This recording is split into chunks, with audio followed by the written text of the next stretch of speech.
few interesting developments to talk about. And first up, we're going to talk about the one and only Nico Williams. We're dragging that one back, that cat out of the bag again. Come on, Nico. Because David Ornstein apparently has said today that Tottenham are amongst the clubs who are long-standing admirers of Nico Williams. Williams would prefer not to leave the Spanish club in the winter window, but it is probable that he will join a new club at some point in 2025. So nothing concrete there that Nico Williams could potentially join Tottenham. Yeah. However, Ornstein is dragging our name through with Nico Williams. Which is good. Apparently, the major update with him is that Barcelona, who are very much touted to get him, are no longer, I don't know, or can afford him or can no longer get him. So it's opened the door maybe for other teams to steal a march, because obviously they were dreaming about linking him up with Yamal like they were in the Euros, and that would have been a mouth-watering kind of prospect for Barcelona, and that would have been their wingers probably for 10 years to come. If that's not going to happen, then it opens the door.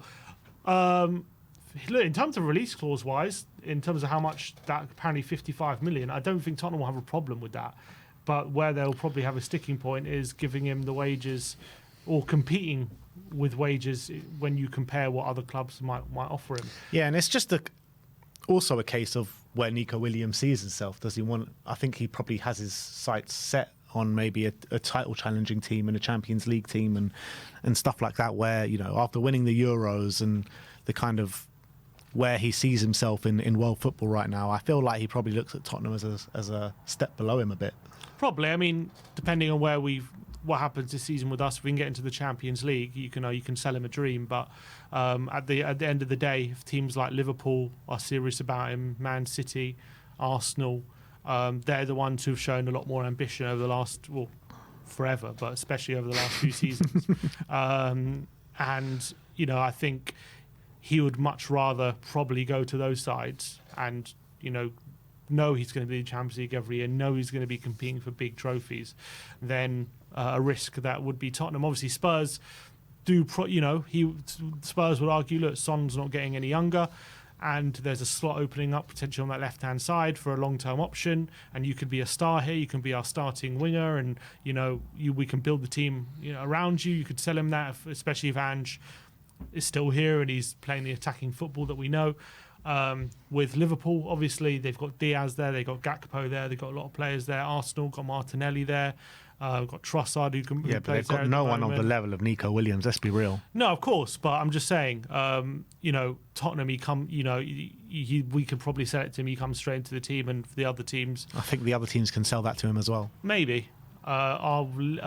City have Doku and Grealish. Obviously, he's arguably better than all those players. Not arguably, he's definitely better than all those players. No, I'm not saying he's not. I'm just saying those players, those teams right now. What are you trying to twist here? What are you trying to twist here? He is the best player in all of those teams on the left wing, by far. I'm not saying he's not. I'm just saying those teams have settled players in those positions, whereas Tottenham might have an opening there, on the left-hand side with Son getting on a bit. We need a long-term replacement for him. Nico could be that, whereas at these other clubs, you know, Martinelli's still quite young.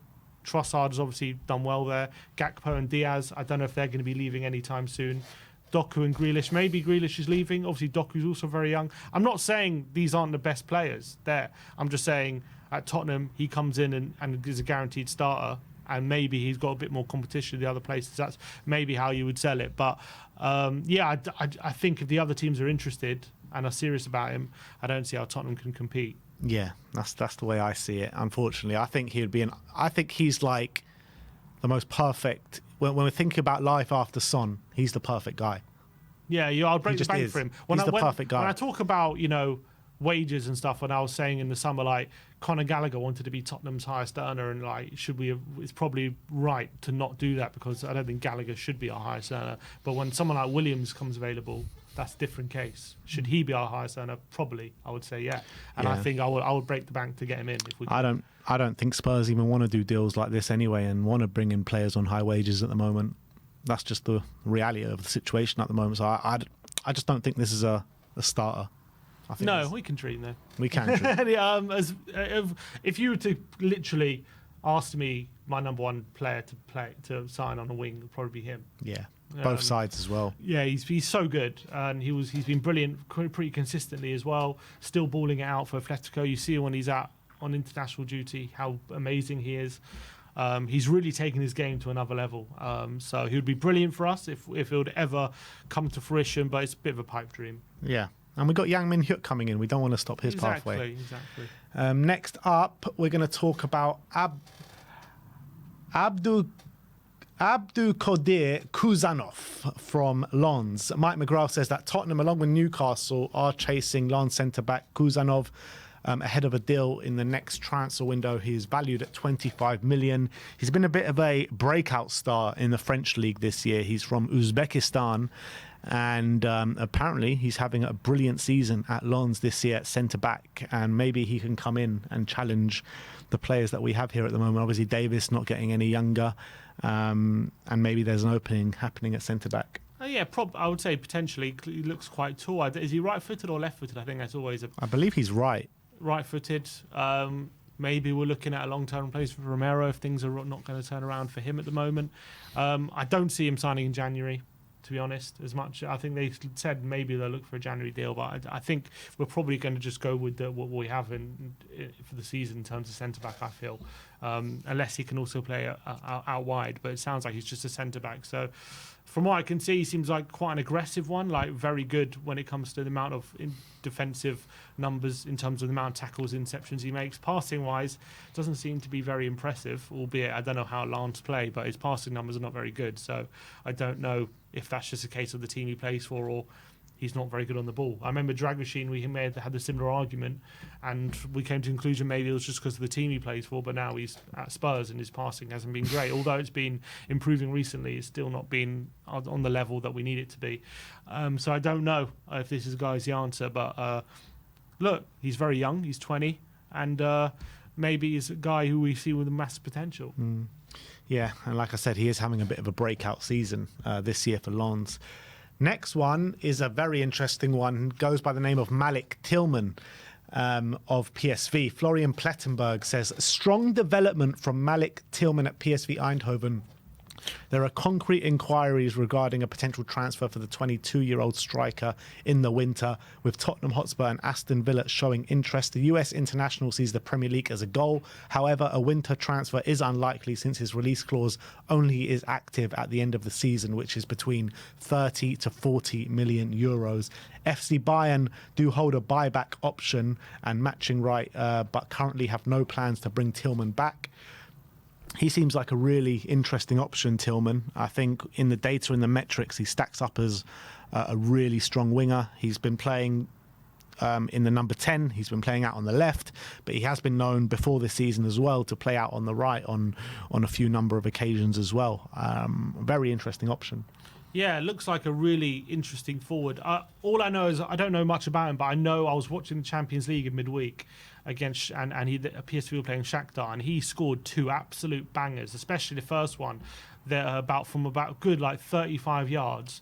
Very little backlift, and he just smashes it into the top corner, and he's doing that on obviously a very big stage. I'm looking at kind of where he's been playing this season. I can see 4 games in central midfield, 3 in defensive midfield, 5 in attacking midfield, and 6 on the left wing. So clearly very versatile, and clearly someone who can fill in quite a few positions, which would be a very interesting prospect. But what I really like about what I'm seeing from the metrics, obviously he performs very well in his dribbling, his XG and all that stuff. So he gets in good positions, very good at dribbling.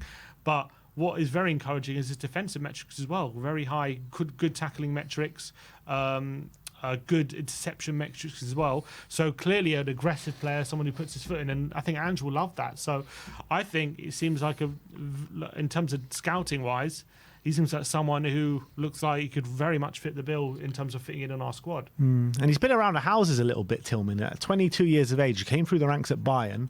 He was on loan at Rangers for a year in the SPL, and now he was on loan at PSV. Then he signed for PSV, and he's really starting to make a name for himself now. Last season, 19 goal contributions. Yeah. This season's on 6 already. He got 14 in the SPL for Rangers. So he's only 22 still. So as you say, he's someone who's had a few clubs, but maybe he's finding a bit of a home at the moment at PSV. He's interesting. He plays for the US. Which is he's actually born in Germany. But he's born in Germany, but he plays for the US. So maybe him and Cardozo, a bit of a link-up.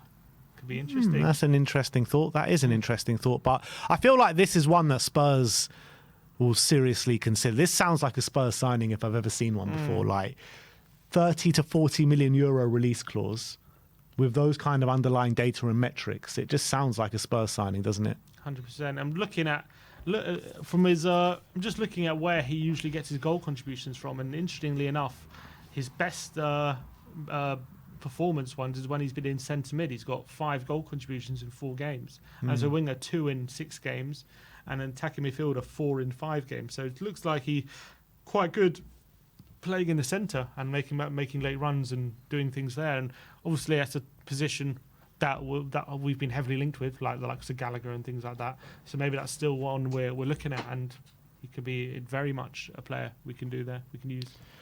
Next up, we're going to talk about Sunderland goalkeeper Anthony Patterson, as Alan Dixon says that Tottenham are currently undertaking due diligence checks on Sunderland goalkeeper Anthony Patterson with a view of deciding whether they want to move for a goalkeeper in the new year. Sunderland will be reluctant to lose Patterson during their bid for promotion to the Premier League, but they are usually willing to sell for the right price, as Spurs could do a deal in the January transfer window. It was brought by The Athletic that's saying that Spurs do want to sign a keeper, and they want it to be homegrown. So this could be an interesting option. I thought that assumed that it would be the Burnley goalkeeper, James Trafford. But I do feel like James Trafford could be quite expensive. I'm not sure. I've never actually seen Anthony Patterson play, so I can't really make a judgment on it. But with the performances of Fraser Forster in the last couple of games, do you think they might rethink signing a keeper in January?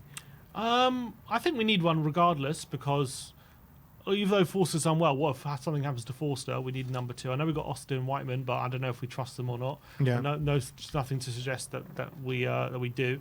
Obviously, the performances of Forster have maybe alleviated fans' fears that we have to sign a number 1, someone to come on in the 1st of January. On the 1st of January, because he's done quite well. So maybe we can rethink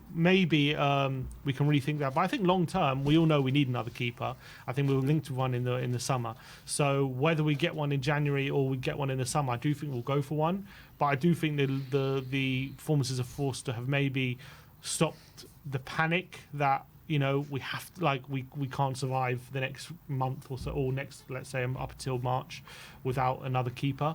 And if Forster can stay fit, but obviously if Forster does pick up an injury or something happens to him, then again you're thinking, can Whiteman can Austin fill in there, and do we need another option? So I do think Spurs, it makes sense, even with Forster playing well, to bring another keeper in January. But maybe we're not going to panic by then if Forster would have made a couple of mistakes in these last 2 games, And even look, it's still another month to go, and there's a lot of games. So I guess we're still assessing it, see how it gets on. But at the moment, I don't think there's a need to rush into signing another keeper. Yeah. If it's not the right guy. I guess there is a lot of football still to be played, and 2 good games doesn't.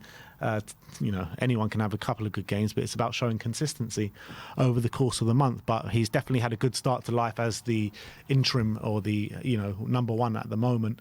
Do you know much about Patterson? I know Sunderland are obviously having a very good season, filled with young talent, and I guess Patterson is one of them. No, I haven't seen. I don't know if he's any good. I know they brought through James Pickford, didn't they? Jordan Pickford, sorry, when he was a youngster. So maybe they've got a very good goalkeeping coach over there bringing talented keepers, but I don't know. Don't know much about him. All right, and let's finish off talking about Mickey van der Ven, as he is on the mend. He is close to return, and let's see what he's been saying on social media. If you bring up the phone for Mickey van der Ven, I think you need to reconnect it. Let me reconnect that just for 1 second, and we're going to look at Mickey van der Ven's post from yesterday on social media. There we go. So this is what Mickey has been saying. He says, on the way. And that's what we love to hear. And that's him sitting next to Vicario. And Vicario has obviously commented back to that, saying, lucky boy, sit close to me. Then that's him on the grass. That's him playing FIFA. That's him at Winter Wonderland with Timo Werner. And this is the one I wanted to show you. Look at that. Things you love to see.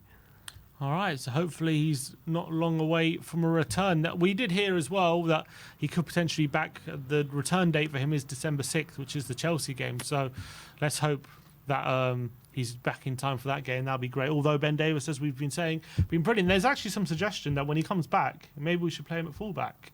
You know what? I would like to see that happen because I don't think Udogi's having the best time of it at the moment.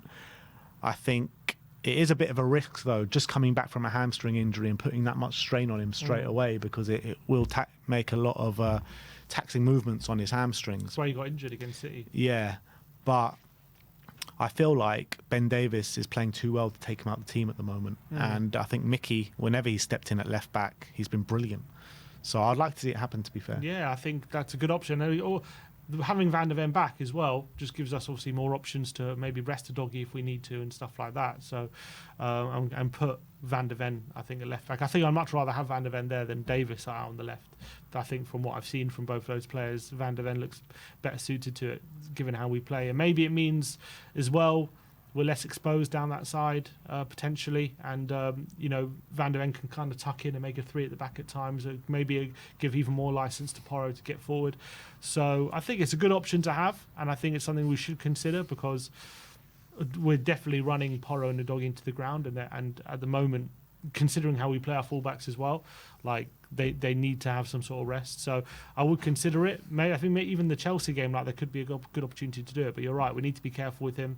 His hamstrings clearly is something that have plagued him ever since he's come to Tottenham every now and then. So even before Tottenham. Yeah, so it's just something we need to manage and just be not making sure that we're not putting too much strain on him. But at the end of the day, once he's fit, you can do all the looking after you want. He has to play at some point, and he has to go into full speed at some point.